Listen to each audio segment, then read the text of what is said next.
Começa agora. Descobrindo a Revista Espírita. Os fatos, os fenômenos, as análises que auxiliaram Allan Kardec a consolidar os alicerces do Espiritismo. Descobrindo a Revista Espírita.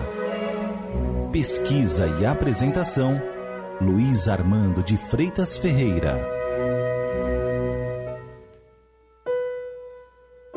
Camille Flammarion tinha 18 anos quando conheceu Allan Kardec em 1860. Menino precoce, começou aos 16 de idade a trabalhar no Observatório de Paris. Aos 20 teve publicado A Pluralidade dos Mundos Habitados, o primeiro de mais de 3 dezenas de livros de sua autoria, entre os abordando astronomia e os sobre espiritismo. Participante das reuniões da Sociedade Espírita de Paris entre os anos de 1862 e 1863, psicografou nelas uma série de mensagens intituladas Estudos Uranográficos, assinados pelo espírito Galileu, incluídos pelo codificador na obra A Gênese, sob o título Uranografia Geral. Há quem diga que ele seria a reencarnação de Galileu, e se ocultado no pseudônimo Lúcius, com que prefacia, através de Chico Xavier, a obra Imagens do Além, de Egorina Cunha. Na Revista Espírita de março de 1867, a seção Notícias Bibliográficas comenta um artigo de Camille publicado na Revista do Século XIX, edição de fevereiro, que, segundo a apreciação, poderia se constituir um livro interessante e, sobretudo, instrutivo, porque seus dados são fornecidos pela ciência positiva e tratados com a clareza e elegância que o jovem sábio põe em todos os seus escritos. No trabalho, o autor supõe um diálogo entre um indivíduo encarnado chamado Sitiens e o espírito de um de seus amigos chamado Lumen, que lhe descreveu seus últimos pensamentos terrenos, as primeiras sensações da vida espiritual e as que acompanham o fenômeno da separação. Esse quadro, avalia Kardec, está perfeitamente de acordo com o que os espíritos ensinam a respeito. É o mais exato espiritismo, menos a palavra que não é pronunciada. Alguns trechos destacados demonstram isso.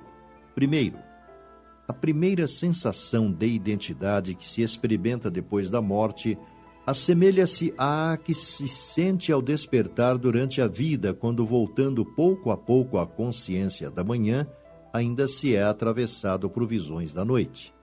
Observa Kardec que nessa situação do espírito nada há de admirável que alguns não se julguem mortos. Segundo, não há morte.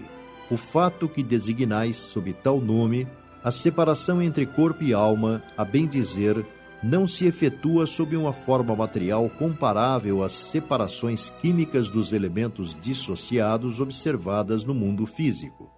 Quase não se percebe esta separação definitiva, que nos aparece tão cruel quando o recém-nascido não percebe o seu nascimento. Nascemos para a vida futura, como nascemos para a vida terrena. Apenas a alma não mais adquire prontamente a noção de seu estado e de sua personalidade. Contudo, essa faculdade de percepção varia essencialmente de alma para alma. Umas há que, durante a vida do corpo, jamais se elevaram para o céu e jamais se sentiram ansiosas por penetrar as leis da criação. Estas, ainda dominadas pelos apetites corporais, ficam muito tempo num estado de perturbação inconsciente. Flammarion relata que logo depois da libertação, o espírito Lumen transportou-se com a velocidade do pensamento para o grupo de mundos componentes do sistema da estrela designada em astronomia sob o nome de Capela ou Cabra.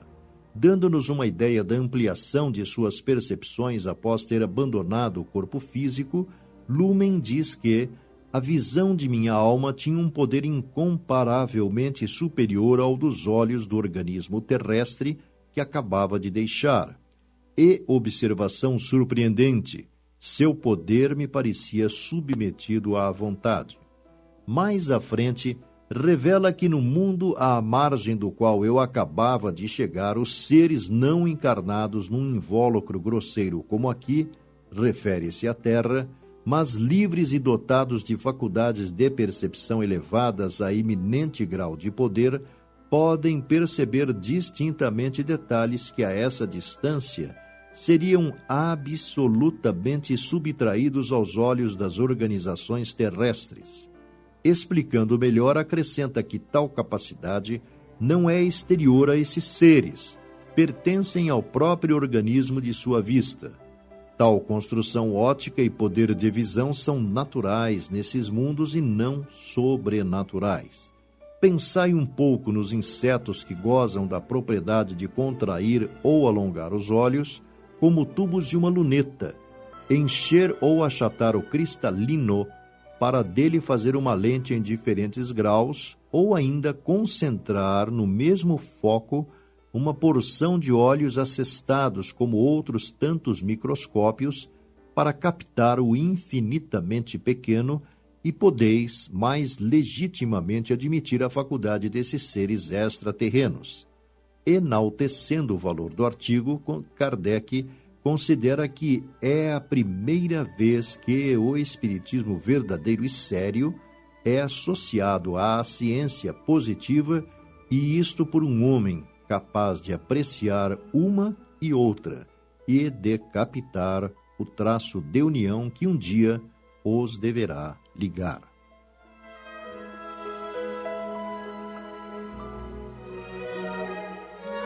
Você ouviu